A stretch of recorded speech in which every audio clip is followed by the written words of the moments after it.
Jal Jeevan machine ద్వారా చేపట్టిన ఒక multi village scheme water grid పథకానికి అమరజీవి జలధార అని పేరు పెట్టారు. దేశంలోని గ్రామీణ ప్రాంత ప్రజలు ఒక్కొక్కరు రోజుకి 55 లీటర్ల స్వచ్ఛమైన తాగునీరు అందించాలన్న గౌరవ ప్రధాని శ్రీ నరేంద్ర మోదీ గారి స్ఫూర్తితో రాష్ట్రంలో కూడా ఈ పథకాన్ని పగడ్బందీగా అమలు చేస్తున్నాం. ఆయన మన పొట్టి శ్రీరాములు గారి ఆత్మ బలిదానంతో ఏర్పడిన ఆంధ్రప్రదేశ్ గడ్డపై నీరు తాగిన ప్రతిసారి ప్రతి ఒక్కరూ అమరజీవి త్యాగాన్ని గుర్తు చేసుకోవాలి. ప్రతి ఆంధ్రుడు ఆయన త్యాగాన్ని స్మరించుకోవాలి. ఆ ఉద్దేశంతో ఆయన వారి పేరు పెట్టడం జరిగింది జల్ జీవన్ మిషన్కి. కూటమి ప్రభుత్వం జల్ జీవన్ మిషన్ నిధులతో అమరజీవి జలధార పథకం ద్వారా 5 జిల్లాల పరిధిలో 7,910 కోట్లు ఖర్చు చేసి 5 మెగావాట్ గ్రిడ్ ప్రాజెక్టులకి శ్రీకారం చుట్టింది. వచ్చే 30 ఏళ్లలో 1,21,00,000 మంది దాహాన్ని తీర్చాలని లక్ష్యంగా పెట్టుకున్నాం.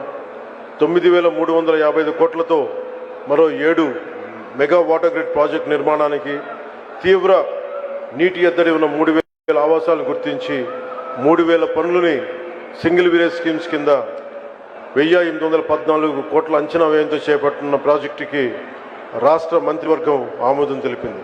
ఆ పథకాలన్నిటికీ కూడా అమరజీవి జలధార కిందే ముందుకు తీసుకెళ్తాం.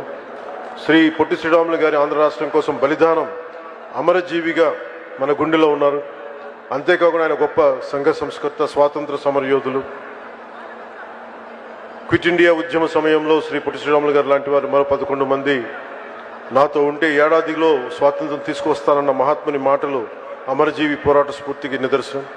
ఆ స్ఫూర్తిని కొనసాగిస్తూ యావత్ తెలుగు ప్రపంచం ఆంధ్రుల ఔన్నత్యాన్ని, ఔచిత్యాన్ని గుర్తించేలా కృషి చేస్తామని మాటిస్తూ ప్రత్యేకించి ఈ రోజున అమరజీవి పొట్టి శ్రీరాములు గారికి కుటుంబ సభ్యులు ఇందాక నా పక్కనే కూర్చున్నారు, ఈ వేదిక పైన ఆసీనులై ఉన్నారు. శ్రీమతి రేవతి తంగుడి గారికి, శ్రీమతి అనురాధ దేవకి గారికి, శ్రీమతి కుందా ప్రతిభ వారి మునిమనవరాలు గ్రేట్ గ్రాండ్ డాటర్, వారికి కూడా నా హృదయపూర్వకంగా ధన్యవాదాలు తెలియజేసుకుంటూ, మేము వారిని పొట్టి శ్రీరాములు గారిని ఎప్పుడు కలుసుకునే చూసే మేము అదృష్టం ఆ తరంలో పుట్టలేదు. కానీ మీ ద్వారా వారి కుటుంబ సభ్యులు, మీరు పొట్టి శ్రీరాములు గారి కుటుంబ సభ్యుల్ని మేము ఈ విధంగా చూడటంలో మిమ్మల్ని చూస్తూ మేము పొట్టి శ్రీరాములు గారి త్యాగాన్ని గుర్తు చేసుకుంటాను. ఆయన్ని కలవలేక మాకు కలిసే అదృష్టం మాకు ఎలా లేదు, కనీసం మేము మీ పక్కన కూర్చున్న అవకాశం ఈ విధంగా లభించినందుకు పొట్టి శ్రీరాములు గారి వారసులకి పక్కన కూర్చొని ఈ అవకాశం లభించింది మనస్ఫూర్తిగా ధన్యవాదాలు తెలుపుకుంటూ, ఆంధ్ర రాష్ట్రం గౌరవ ముఖ్యమంత్రి గారు ప్రత్యేకించి ఆ 58 అడుగుల విగ్రహాన్ని అమరావతి నడిబొడ్డున ప్రతిష్ఠించినందుకు ఒక్కసారి ఏరియల్ వ్యూ చూస్తూ ఉంటే చాలా చాలా ఆనందంగా, చాలా చాలా గర్వంగా అనిపించింది. మహానుభావుడు చేసిన త్యాగం ఈ రోజున మొట్టమొదటిసారి మనకంటూ ఒక రాజధాని ఒకటి వచ్చింది.